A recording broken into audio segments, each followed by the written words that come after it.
Kuphela imizuzu esenaphambi kushaya ihora lesishiyagalombili namhlanje ekseni kwi-The Massive Breakfast Show. Sawubona uma usanda kulola umsakazo wakho wena ngalesi sikhathi. Sanibona nensizwa siyanamukela emsakazweni. Kakhulu. Yeah, ngapha nibhodla nonke kodwa nikhulumela ekudeni nisondele nje nisondele emayikhini. Mlaleli silokhuzana sithumbile sesithumbile umsakazo sesithumbile nestudio manje sisephoso la sikhona. Sonke singaba sephosa nje so siyambingelela siyanamukela ngicela ukuthi ni-introduce zoqala ngakwena ngapha ekuqaleni.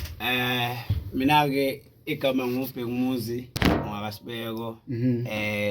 Then I go by the name of Busy Lasizi. Yeah, from Crip Gang Records.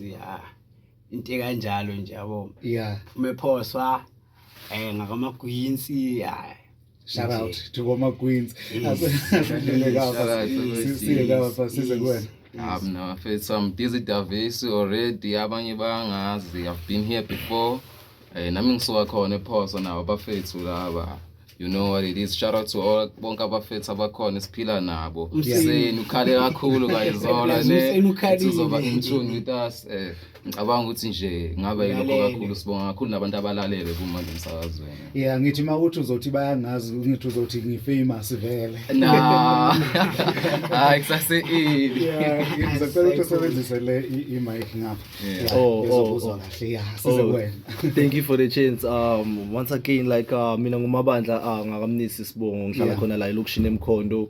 So I go by the name of Kama Kim and everybody knows that from photography until music, like anything that you think of as blacks, we just make it live, okay? So now we are just like grateful for the chance that we had today on this session, like hi Mkhondo sizokwazi ukuthi you guys like lapha khona khona. I hope everybody is okay by this morning. So like there isn't much like it's little on about to just to try to explore ourselves like ngayo yonke indlela like yabo like being pedestrian and then we paid a stride from the other side and then until we came this side. So yabo 14 lokho it means a lot. So we just wish ukuthi I support for nina abantu bangakithi like you should show that kind that to us like yabo uthando and all that. We'll just do the same.